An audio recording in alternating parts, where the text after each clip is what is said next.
Okay, to keep going, you want to have a paper towel nearby so you can actually wipe some of that off of your fingers, or again, you might be using it to blend with. I mentioned before, if you're using the paper towel, you can see that's going to take some of that off of there, so that just means you're going to be working harder to build up that middle tone, which is fine. I just like to use my fingers. Now, looking at the photographs of the pears, what I notice is they're not all one color. So I see places where the green actually changes color a little bit. It could just depend on the ripeness of the pear. So it actually looks like there's almost like a reddish brown color. Now where that seems to happen the most is where the pear itself changes form. So I notice on all of them, if I don't have an actual pear in front of me to look at, the ones in the photograph seem like when the pear changes shape, like when it goes from narrow to wide, that's where some of that brown seems to show up. So I'm going to put that on there, but then I want to blend that in to the actual green. So I want to kind of mix that in a little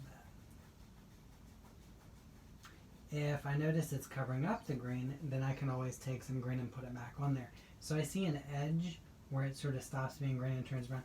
I don't like that, so I'm going to go back and use the green to kind of blend that away because I want it to fade. I want it to sort of happen more naturally.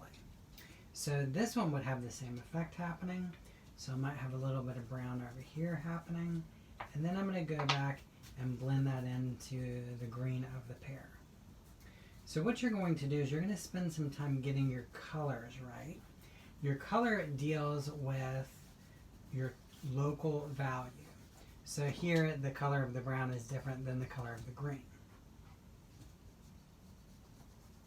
So right now it's like I can tell these are forms based on the curves of the marks that I'm using, because the way that I've blended and pulled the marks in certain directions, I definitely tell this is a round form. What's going to make it really next level and look even more three-dimensional is when I put on my light and my shadows to actually get that three-dimensional quality. That's when I'll deal with the tonal value, with the light and the shadows and the actual form.